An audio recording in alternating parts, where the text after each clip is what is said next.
Salamat po, sapagkat tayo ay naging Kristiyano, naligtas tayo. At ang ating Panginoong Diyos na si Kristo, ang ating shelter.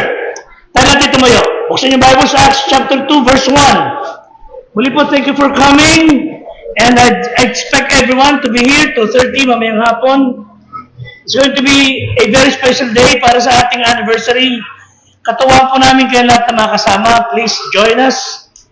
Acts chapter 2 verse 1, basahin po natin ang salita ng Diyos ng malakas.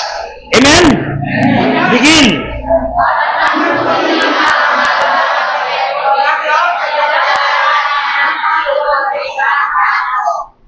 Verse 2.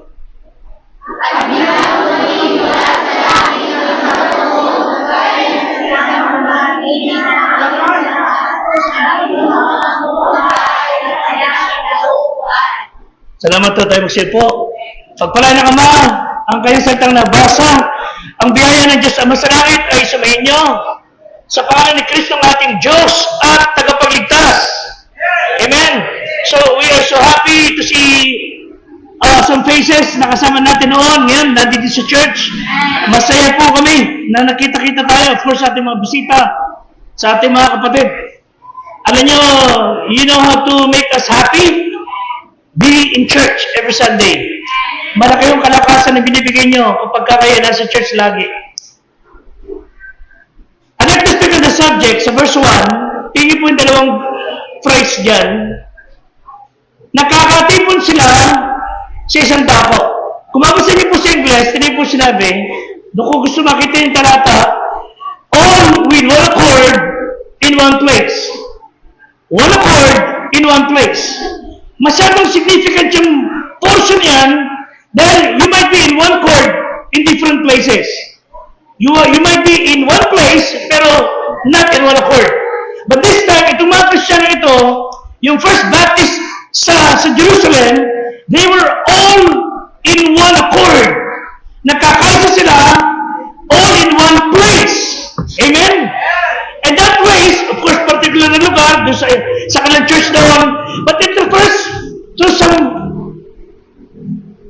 thing na isang lugar, isang bagay, isang pagkakataon, isang kalooban, meaning nagkakaisa sila doing the same thing, doing the will of God. So, nung dumating yung Pentecost, that was 50 days after na si Kristo yung umakyat sa langit, then ibubuhos niya ang kanyang Espiritu sa atin. Mind the church, listen. Si Kristo po, ang Diyos Anak, ang namatay sa Kalbaryo, yung Diyos Ama ang nagsugo sa Kanya, at ang nananahan sa atin ngayon, sa ating mga puso ang Espiritu Santo.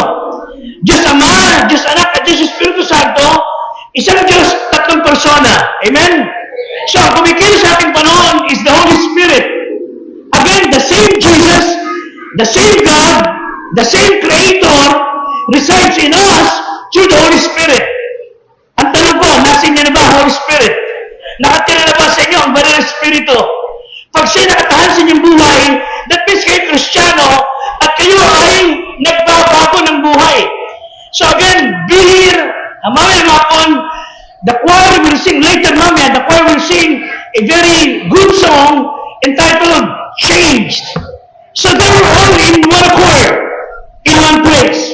Tandaan niyo po yung mga kapatid. Very significant. May isang church sa Amerika, di mo dahil sila ay medyo nalulungkot sa maraming mga excuses ng mga kapatiran. So nag-usap-usap mga leaders and then sabi nila, magkaroon tayo isang Sunday kung saan, no more excuses. Sunday. Kasi nga, may mga tao, wala sa church kasi ganito, kasi ganito, kasi ganito. So sabi nila, i-announce natin, this is coming Sunday, no more excuses Sunday. So para sa mga tao na marami mga reklamo o mga excuses, punta kayo sa church. So binigyan sila ng pagkakataon. Para sa mga nagsasabing, naku, nag-aantok ako pag linggo. Then no excuses Sunday, you have a folding bed sa church. Para makapunta ka na sa church. No more excuse. So inaantok ka pag Sunday, doon ka matulog sa church. Huwag ka na maghihilip. So sabi ni isa, kasi ako ay nagugutom pagka nailip ako pagkadami ang habang service. So since no more excuse sa Sunday, meron din lugar na pantry, pwede ko kumain, magkapiga ka sa service. So marami sa excuses. Sabi ni isa naman, naku, baka lumindol, bumagsak sa ulo ko yung mga bakal. So para wala ka excuse, may mga helmet tayo ron. Suot mo lang. Wala ka hangin. Nakuha niyo? So isa naman, sabi, naku, nananakit ako sa spotlight ng church pagka nasa church ako. May mga ayaw tayo ron. So no more excuse pa sa iyo. Nahirapan ko naman, may saklay tayo ron. Meron tayong wheelchair doon. O ano ba gusto mo? O masakit ang upuan, meron doon unan, uupuan mo. O may init sa church, may electric fan, magpapaypay. Papaypay yung karon. So no more excuses. Para mo lang ng dahilan. Mga kapatid talaga naman, pag ang tao, ano sabi ng mga Tagalog? Pag gusto, may paraan. Pag ayaw, may dahilan. Mga kapatid, and you want God to bless you? No way. God will not bless someone na walang interest sa kanyang mga bagay. Mga kapatid, kung dito ka sa lupa, hindi ka matagal sa pagsama sa Panginoon, pag-inisanta ng Diyos. Paano ka tatagal, Brad, sa langit? Ha, Pedro? Paano ka tatagal doon? Happy If you were heaven, kung di mo lang, hindi ka makatagal na kasama ang mga pamumukha namin ito. Mga kapatid, I'm happy having you here. Kung pwede nga lang, huwag na tayo mag-uwian eh. Pero ibig sabihin, seryoso mo, masaya po kami. Every Sunday nandito. We have to travel 45 minutes papunta dito sa church. And some of you will be able to get there in 45 seconds. Pero ano, pumupunta kami sa church. But why? Because masaya kami na nakikita kayo. Over and above. Because mahal natin ang Diyos. And I hope you have the same reason. So, one more in one place. And very important sa inyong umaga sapagkat this will eliminate excuses. At baka dumating pagkakataon. Alam pa nga ng Diyos yung dumating. Kinuha tayo. Maniwala kayo sa amin. Wala na katapusan ng pagsasama-sama natin. All will be happiness in eternity. And this church, ibinasa atin yan. Yung First Baptist in Jerusalem, that was an amazing church. Never has there been a church na nakalagpas o nalagpasan ang ginagawa nila, wala pa nakahigit sa kadakilang ginagawa na Diyos sa kanila for being controlled by the Holy Spirit. That church, yung sinimulan ng mga alagad, sinimulan ng mga binautismo ni John the Baptist, nagpatuloy sa Panginoon, although maraming pagkakaibang ugali, that church was controlled by the Holy Spirit. Mga kapatid, this church, hindi kontrolado ni pastor. May leader tayo, pero na tayo kontrolado dapat ng Holy Spirit. Amen? Dapat tayo ginagabayan ng Holy Spirit. Okay? So, I hope I would not burst the bubble ng ilan sa atin, lalo yung mga tao na hindi interesado sa Panginoong Diyos. May mga lugar na ayaw talagang puntahan ng tao kahit maganda location, maganda yung building, maganda yung program, entertaining, maganda ang mga program sa mga bata, and yet people won't come. Dahil pa rin sa mga kadahilanan. But when you have these things, yung binasang ito, pagka Kristiyano, in one accord, in one place, malaki mangyayari sa church ng Panginoon. And when you have this church, katulad nila sa early times ng Panginoon, makita nyo, pare-parehas ang trato ng isa't isa. Walang mataas, walang mababa, walang edukado, walang pinag-aralan. Here, lahat na nakikita nyo yan ay pinagsikapang gawin ng mga edukadong tao, simpleng tao, mga nagtatrabaho. They took time to help us for the past few days. Ginawa ko yan, pinagharapan, pinagsikapan, igayat. Kumikilos dito mga tao, edukado, may pinag-aralan, may mga natapos, but they are serving the Lord. Amen? Because we believe in one accord, in one place. Halimbawa sa ating church, we have the greatest preacher, or we have the greatest spirit-filled na mga deacons. Halimbawa, meron tayong mga ganyan sa ating lugar. Paniwala kayo sa akin, ang Panginoong Diyos talaga kikilos na mabuti. Dili po sa Acts chapter 6. Acts chapter 6 verse 5. Acts chapter 6 verse 5. Dili po sabi, pakibasa natin, begin.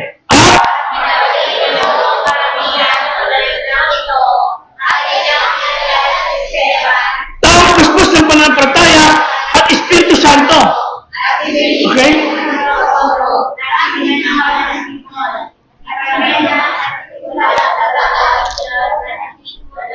Okay, din niya, si Stephen or si Stephen ay tawag puspos ng Espiritu at pananampalataya. Pinili ng Diyos yan. They are the greatest giver. Meron silang mga Kristiyano sa loob ng church nila na talagang puspos ng Espiritu. Yung mga tao ang pusi, napakababa ng kalooban. Napaka-friendly, napaka-foxy. Sa kabila ka ng status sa buhay. Pangalawa, Acts chapter 4, verse 34. Ang church nila, di lang may kagaya ni Stephen. Ano pa sabi? Basa. Begin.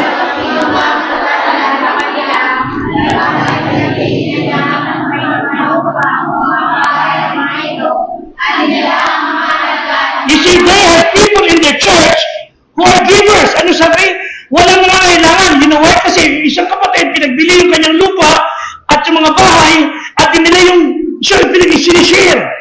Hindi mabigat sa kanyang kalooban na magbenta ng kanyang gamit para ibahagi sa mga nangangailangan. Kapatid, hindi nyo kailangan gawin yan kung wala kayong kakayan. But they do that because they believe na ang church ng Panginoon dapat giver. Amen? Giver sila. Ano ba? Tinipos sa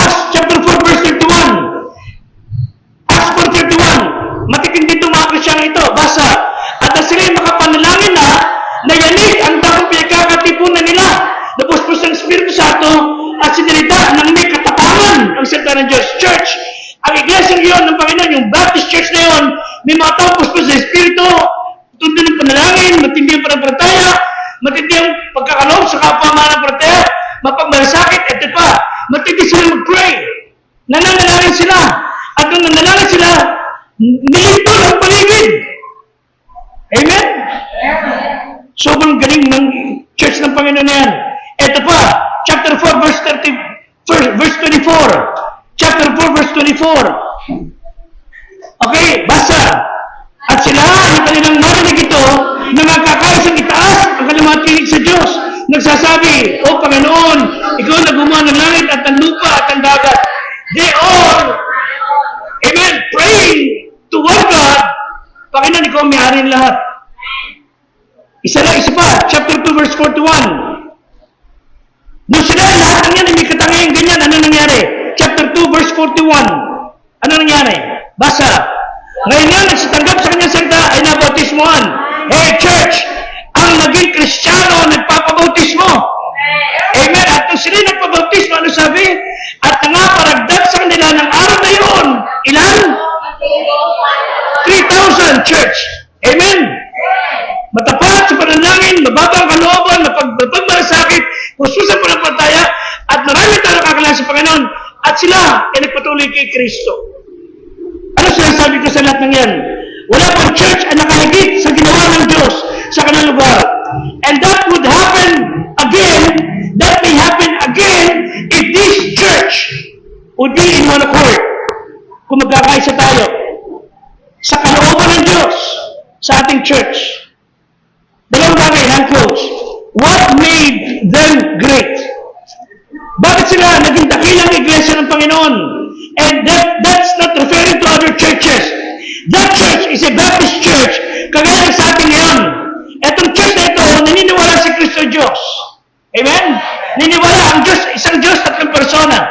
Naniniwala ng Diyos na yan, nakatawang tao, na mali sa Kalbaryo, inilibing at nabuhay na mali, and died for all of us. Ang tao makapunta sa langit, not by joining church, not by baptism, not by anything else, kundi makapunta sa langit, John 14:6, sa magitan ni Kristo, na kanyang sasampalatayan at tingin niyang tawad. Amen? Wala na iba. So what made them great? It was not because of their building. Wala nga silang church building noon eh. Nagtatago ngayon mga yan. It's not because of their talent. Wala silang mga awit na kagaya sa atin dito. It was not because of their high technology na wala nga silang pang-text ng araw na cellphone eh. Ang text nila, Bible eh. It's not because their things na kakaiba, no. Kaya sila naging dakila because they are in one accord, in one place. Ano sabi ng Bible? Ito po reason why they was great. Acts chapter 2 verse 1. Again, binasa natin kanina, they were all in one accord, in one place. Chapter 1 verse 14. Ito sabi ng Bible. Mabibilis lang. Ang lahat ng mga ito, nagsipanatiling matibay na, ano sabi? Nagkakaisa sa panalangin. Listen, nagkakaisa. Acts chapter 2 verse 46. Ito po sabi. Basa. Araw-araw sila nagsipanatiling matibay sa church. Ano sabi? Matibay sa pagkakaisa. Ito pa. Chapter 4 verse 24. Chapter 4 verse 24. Basa. At sila, na kanilang marinig ito, na nagkaisang itaas ang kanilang tinig sa Diyos. Okay? So, ito pa, chapter 5 verse 12. Chapter 5 verse 12. Basa. At sa pamamagitan ng mga kamay ng mga apostol, ay ginawa ang maraming tanda at kababalagan sa gitna ng mga tao, at nangaroon sila lahat na nagkakaisa. Church, lumulutang ni Satan, nagkaisa, isang tinig. Acts chapter 8 verse 6. Basta, at ang karamihan ay mga kakaisang mga kikinig. Last verse, Acts 15:25. 15:25. Basta, ninagaling namin ng mga pagkaisahan na magsihirang ng mga lalaki at suguin sila sa inyo. Again, listen, napagkaisahan, nagkakaisa, nagtutulungan, nagmamalasakitan. The secret of their success was they all in one accord one place. Second, how were they great? Paano nangyari? Nung inaugural address ng Presidente Trump noong nakarang araw, the news said, sa CNN yata yan, the soldiers of U.S. military forces ay nagmarcha and China was scared. Nakakita na kayo kung paano nagmamarcha, mga Chinese army, mga militia, kung sino. Kita yung kung magmarcha sila sabay-sabay. All in cadence. Bakit to? May puwersa kasi sa ganung bagay. Bakit sila? Paano sila nagkaisa? O saan bagay sila nagkaisa? One, they were in one accord in purpose. 4 verse 18. Chapter 4 verse 18. Purpose. We can say dito sa mga Kristyano ito, they were determined na magsalita, magturo sa pangalan ni Jesus. Basa, mga kapatid.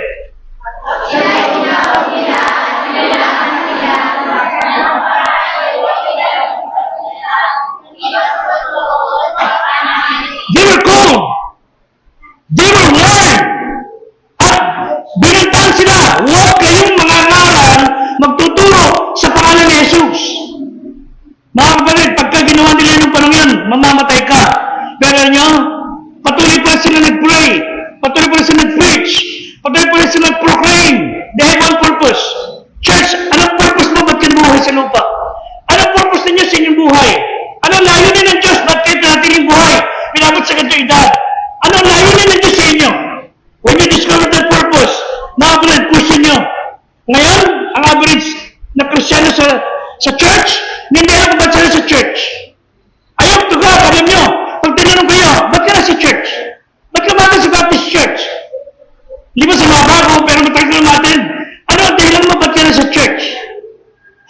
Pedro, wala kang magawa sa bahay? Di ba? Sa bago, walang gagawin, dito ka na sa church. Pero is that your purpose? Bakit ka na sa church? What's your purpose? They have one purpose, mga kapatid. At ang hamon sa atin, alamin mo kung ano ang nais ng Diyos sa inyo, pero para sa kalaman ng lahat, this should be your purpose. Matthew chapter 16, verse 15. Mark 16:15. Tinitipon tayo ito para magkakasalita ng Diyos to be able to do this. Ano sabi ng Bible? Basa.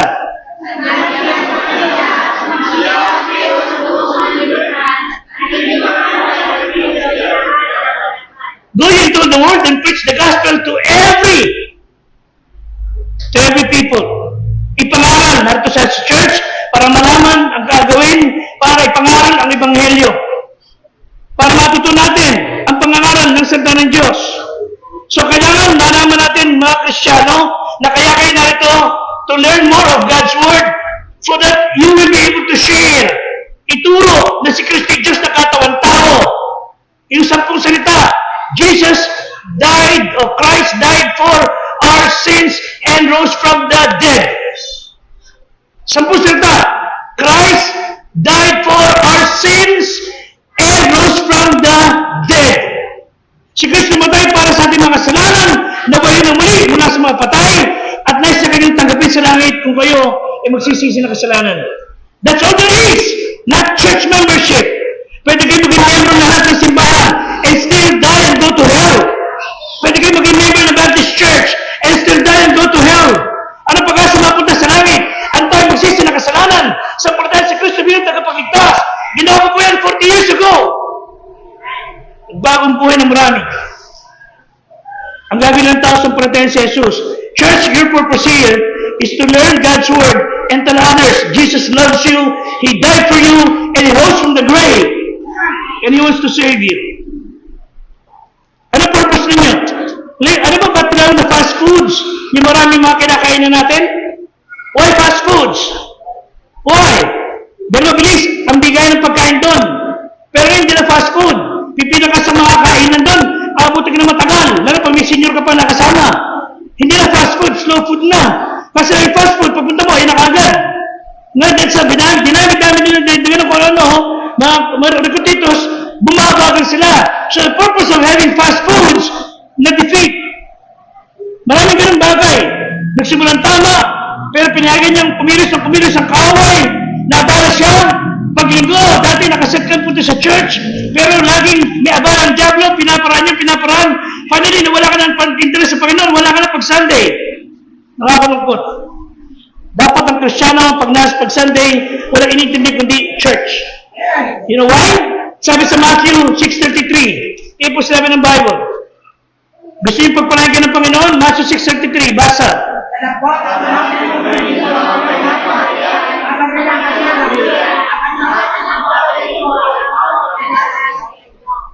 Unahin mo na yung Diyos at ang lahat na ito idaragdag sa inyo. The early church, that church knew God's purpose for their existence. They were all in one accord, in one place. Pangalawa, they were all in one accord, not only in purpose, but in harmony. Meron silang pagkakaisa.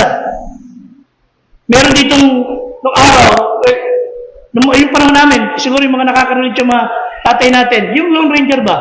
Lone Ranger, si Tonto, at si Lone Ranger. Ang alam mo kasi ni Tinoy, sila yung mga bini-bini na eh. Pero ngayon, nung panahon namin, merong bida na sa palabas, si Lone Ranger, nakaputi siya damit, naka-mask, at may assistant siya, Indian, si Tonto. Sila ay tagapagtagol mga api, ang kalaban ng mga Indian. So, white guy and Tonto na Indian. Sa araw, lumatakbo sila para tulungan ng isang tao. Kakita may kalaban, mga Indian. May kalaban, mga Indian. May kalaban, mga Indian. At sila, kung may kalaban Indian, takbo sila. Nung nasuko na sila, sabi ni Lone Ranger, ano gagawin natin?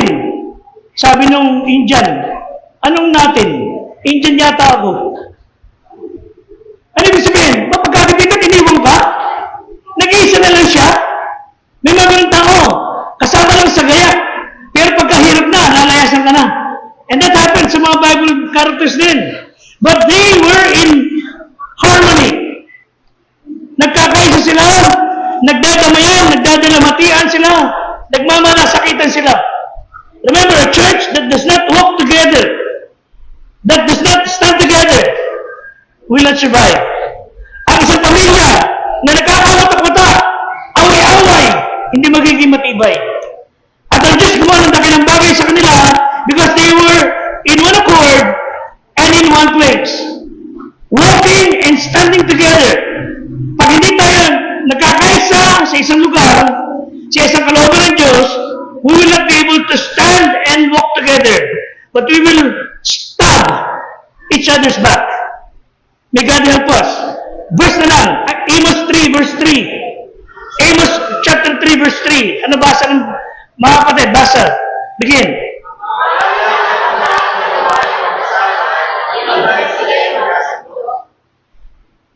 Makakalakad ba kayo? Hindi kayo magkasundo? Ba't di kayo magkasundo para makalakad kayo magkasama? We should be in one accord and in one place. When it comes to serving God, we all need to be in the same boat, to be in one accord and in one place. Makakaakit tayo ng kaluluwa sa Panginoon kung tayo po ay mayroong isang purpose, living in harmony, and then God would bless us. Now let me show you a video. Ayaw pakinggan yung sinasabi sa video. Panoorin siya how to have that one accord in one place. Panoorin natin. You watch it.